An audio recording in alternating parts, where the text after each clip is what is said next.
Olona roa indray no namoy ny ainy vokatry ny Covid-19 ny alatsinainy raiky amin'ny 30 Mey araka ny tatitra teo anivon'ny Hanao Manjerim-Panjakana androany talata. Avy eto Analamanga avokoa izy ireo. Tafiakatra raiky amby 700 araka izany ny isan'ireo olona maty vokatry ny Covid-19 hatramin'ny niatomboan'ny valanaretina teto Madagasikara. Ankoatra izay dia nitombo 420 indray ireo olona voamarina amin'ny fomba ofisialy fa mitondra ny tsimon-karetina coronavirus ny alatsinainy tao anatin'ny fitiliana 200. Avy eto Analamanga ny 17, 4 avy any Matsiatra ambony ary ny 3 ambiny avy any amin'ny faritra Amoron'Mania.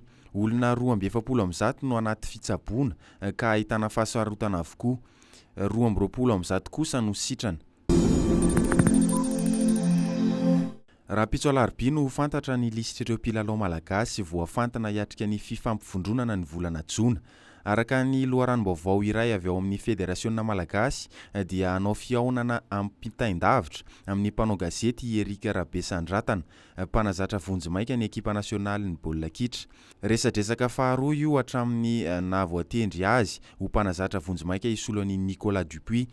Nilaza moa ity mpanazatra vaovao ity ny 17 Mey nandritra ny fihaonany voalohany tamin'ny mpanao gazety fa ireo mpilalao nandrafitra ny ekipa nasionaly niatrika ny fifanitsanana ny tompon-dakany Afrika ny faran'ny volana Martsa teo no andrafitra io lisitra ivoakany Alarobia io.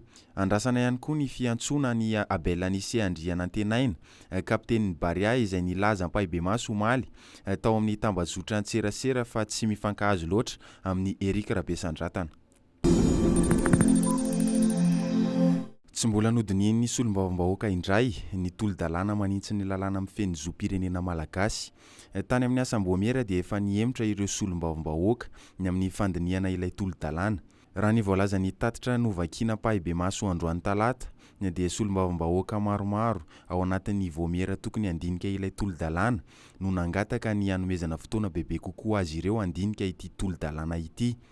Tsy afaka niroso tamin'ny fandiniana ilay tolo-dalàna araka izany ny fivoriana azon'ny be sy ny maro natrehana.